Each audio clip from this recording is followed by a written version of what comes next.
name is Aleah, and I wanted to talk about the different books that I've read this summer.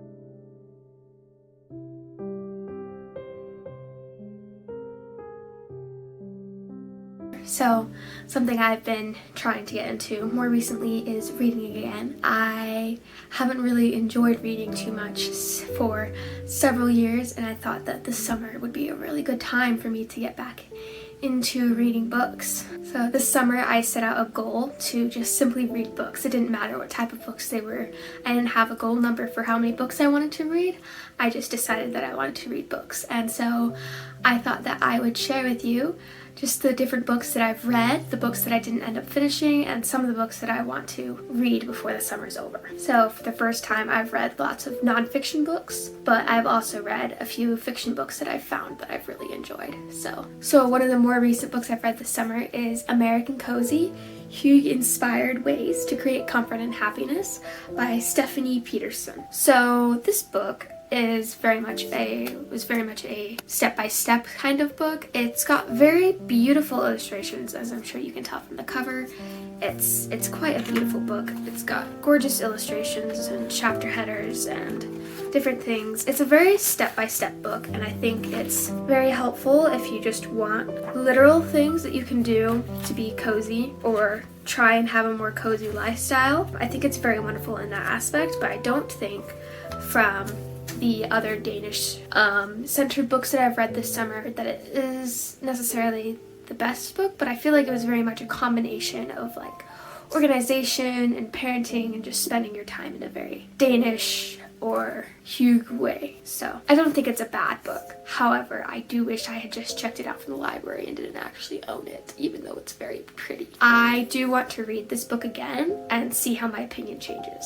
So there's that. So another book I read was The Danish Way of Parenting, What the Happiest People in the World Know About Raising Confident and Capable Kids by Jessica Joel and Alexander and Iben de Singh Sendal. So this book I think is one of the best parenting books I've read. I've not read too many, but my major in college is human development, and so something I'm very interested in is how you can better parent to better take care of children and just like the different ways there are to do that, because there's many different correct ways to parent. And so I really enjoyed this book because I think it goes over many different ways. It uses the acronym of parent to talk about many different ways that you can better treat your children, as it has on the back here.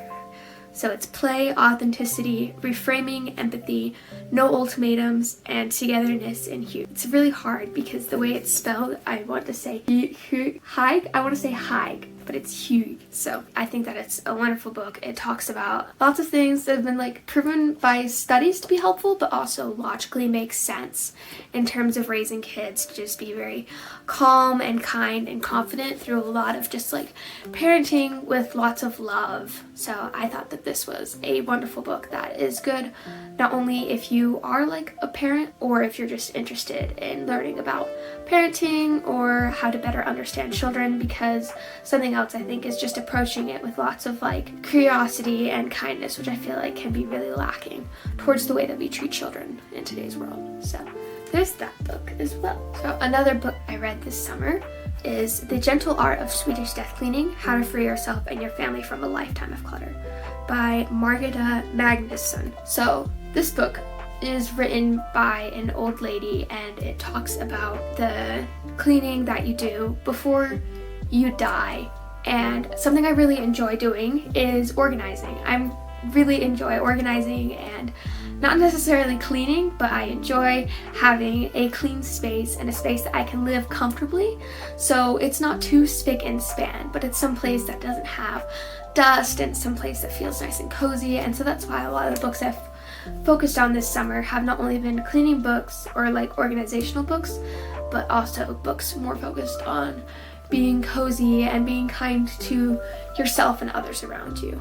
So this book talks a lot about just like getting rid of those things that you end up holding on to.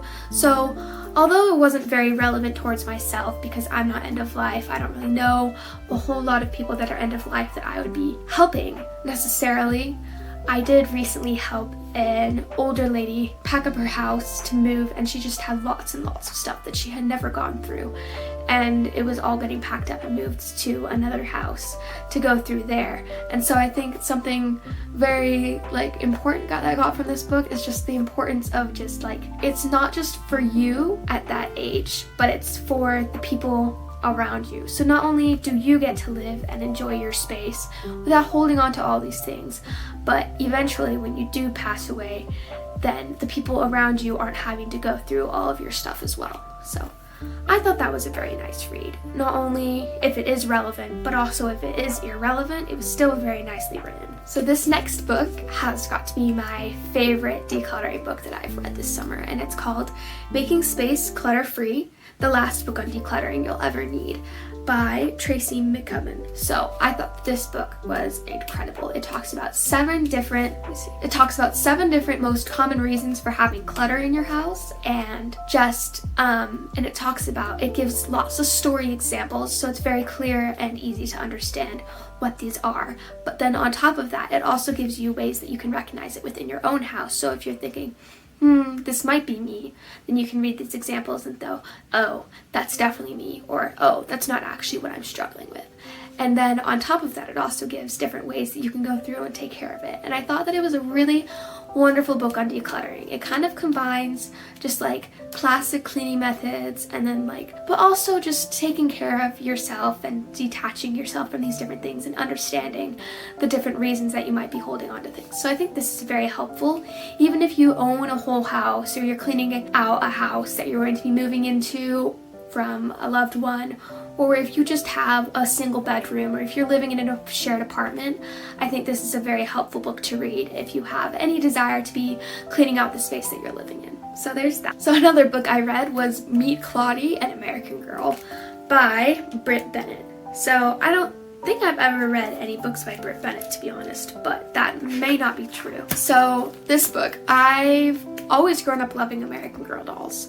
I've always loved American Girl. I loved checking their books out from my school library and from the public library. I've always enjoyed reading them, and so I was going through the younger kids section with my younger sister, who enjoys reading books in that area, and I saw this on their display and I thought I might as well check it out and read it. So this isn't my favorite American Girl doll book.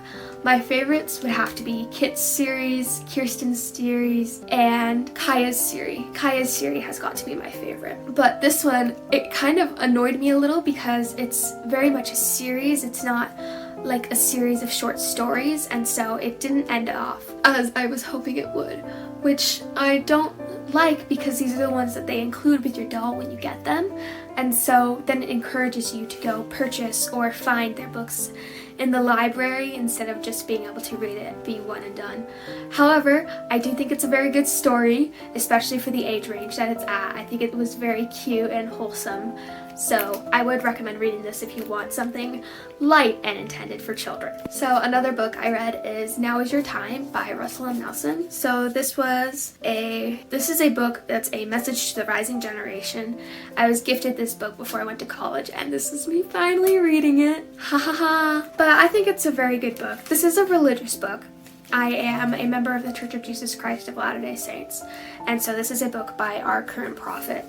And I think it's just a good message overall for not only spiritual inspiration, but also just a reminder to just live your life in the moment. And not necessarily in the moment of, YOLO, not at all.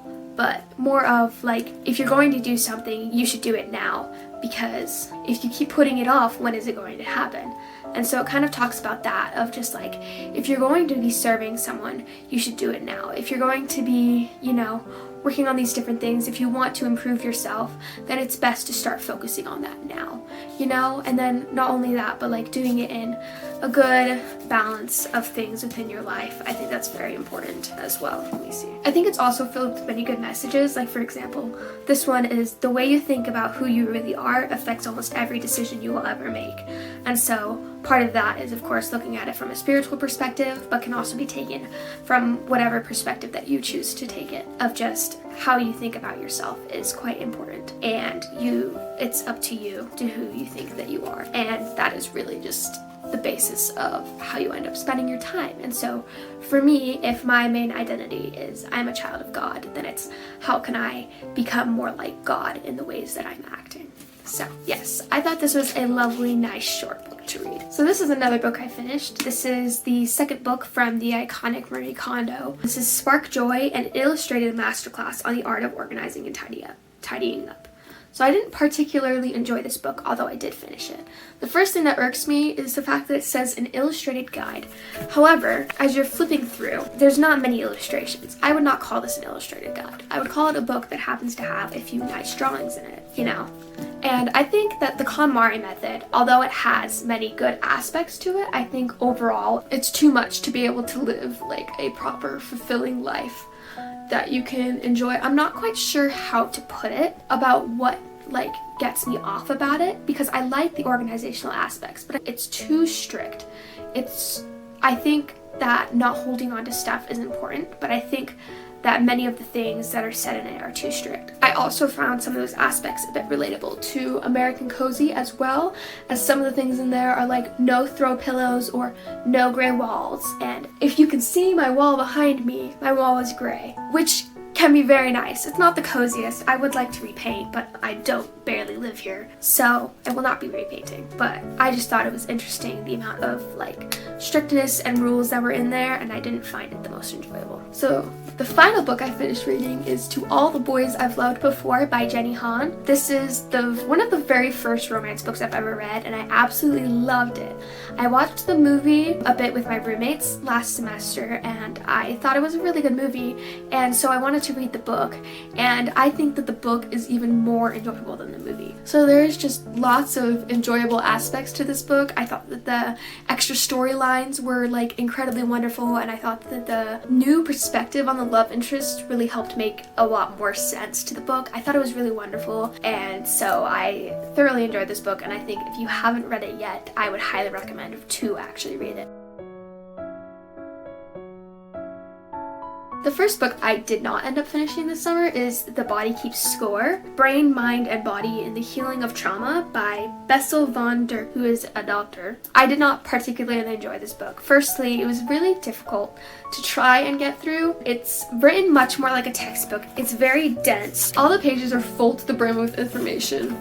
And it starts off talking about his experiences at the very beginning of the field, which I found to be a bit frustrating because although I'm sure they're very relevant to his book and his findings, they're at the very beginning of this whole process of figuring out different diagnoses like PTSD and just mental health in general. So it's back in like the 50s and 60s. It's just a really long time ago, so it doesn't feel that relevant, and so it was a very difficult book to read, and I'm really hoping that I never get assigned this book to read for college because I did not enjoy it. So the next book I didn't end up finishing was Tokyo Ever After by Emiko Jean. So I heard about this book on Instagram. It made it seem like a really fun romance book, and although I'm sure it is a fun romance book, I was really caught off guard in the beginning. It was difficult to understand exactly what the premise of the book was because it started off by talking about Japanese royalty, but then it seemed more modern in a sense, while the way they were talking about the royalty didn't seem very modern. So it was very confusing to figure out what the timeline was,